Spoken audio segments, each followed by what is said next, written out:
Hey y'all, Julie here, and today we'll be diving into the world of homemade pigments. Yet again. I'm telling you, once you start, it's near impossible to stop. As you can tell by the title of this video, today we're going to make some handmade watercolors using avocados. The first time I heard that you could derive beautiful colors from an avocado, I was shook. But then I played around with botanical ink making, cough cough achoo, link in description, and discovered that you can get some gorgeous reds and browns from the pits and skin of avocados. Also cutting in here, I'm so sorry for all the background noise. We have like 5 birds out right now. My entire family is in the living room, so there's a lot going on. I picked a terrible time to record. Anyways. Since avocados worked so well in ink form, I figured it'd be worth trying to harvest the color in the form of pigment powder. Specifically, turn it into a lake pigment. Now, if you have no idea what a lake pigment is, I recommend that you watch my videos on creating lake pigments with multiple dye materials.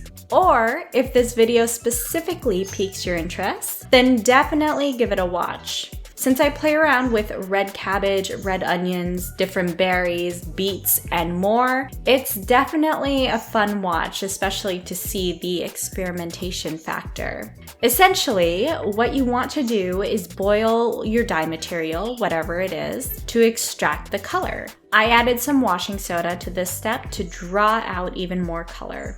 Especially when working with avocados, this process is magical to watch. It just draws out color like there's no tomorrow. With avocados especially, it turns the plain avocado water into a nice punchy red.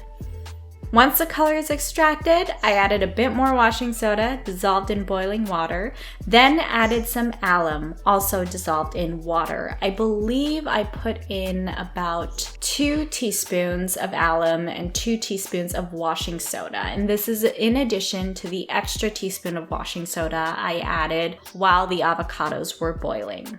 Now, alum is a mordant, so it draws out colors and makes it more effective at clinging to a specific substance. For instance, when dyeing clothing, a mordant draws out your dye color and binds it to your fabric. In this case, we're using washing soda in place of fabric. So the color clings onto the washing soda and we filter it out using a coffee filter.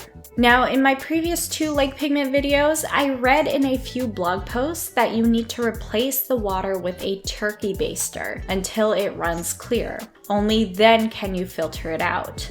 This extended the process by like 4 days. And me being just your ordinary millennial who values instant gratification above all that is holy, this did not fly with me. Take it from a total impatient brat, it made the process incredibly tedious. I noticed that some people skip this step, so I decided to skip it as well. Also, a commenter that posted on my previous lake pigment video mentioned that the foam created from the chemical reaction between the washing soda and the alum has a lot of color that you just don't want to get rid of. So I figured it wouldn't hurt to filter the concoction as it was.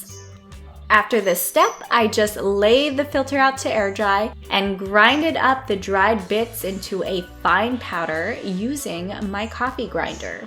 You can also use a pestle and mortar. Either way, make sure to clean it very thoroughly afterwards, especially if you're going to use it to make food. And a lot of people will recommend that you use a separate pestle and mortar or whatever you're using to ground your lake pigments than what you use to cook with. But take it from me, someone with budgetary constraints, that's just not an option. It just doesn't make sense for me to get 2 different appliances. So in this case, I just really thoroughly cleaned my coffee grinder once I was finished up with the lake pigments.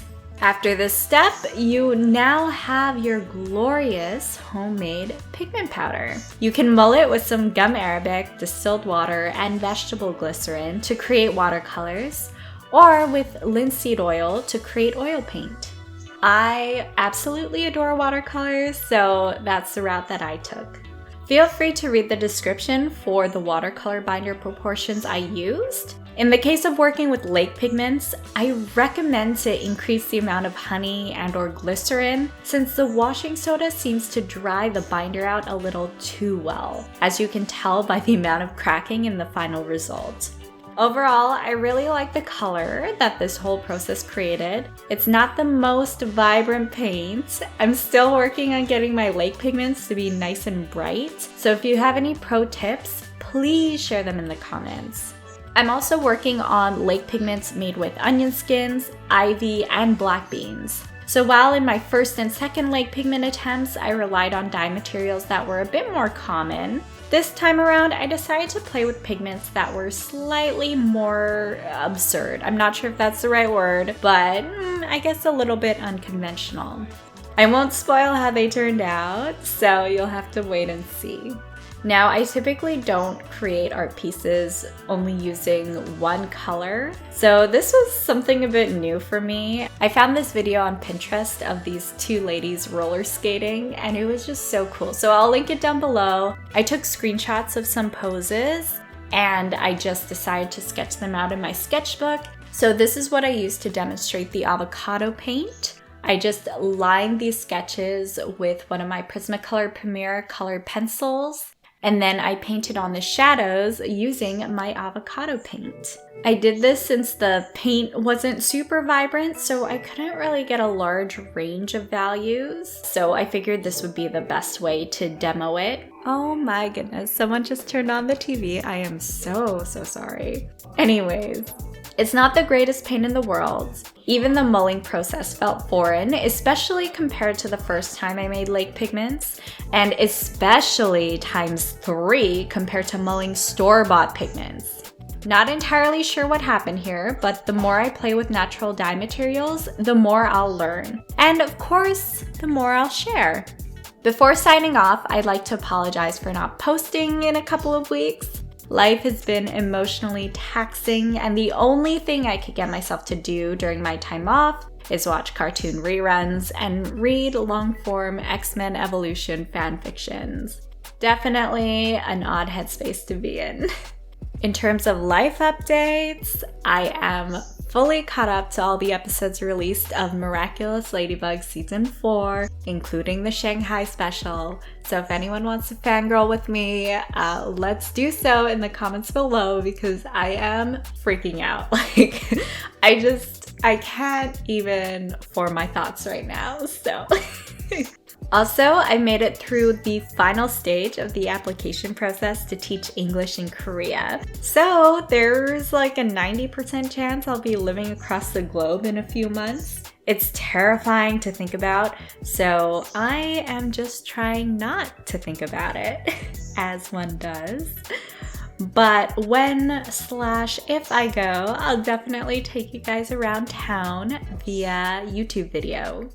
Anyways, that's all that's new on my end. If you guys have any questions about creating lake pigments, feel free to ask. I'm no expert, but I have done this a few times, so I'm also not a complete newbie. And fangirling aside, if you have any cultural tips related to living in Korea, feel free to share those as well. Thanks so much for tuning in. If you like this video, I have a growing playlist full of DIY art supply videos that I will link below, so check that out. Subscribe, like, unsubscribe, dislike, keep it real. And until next time, stay creative. Peace.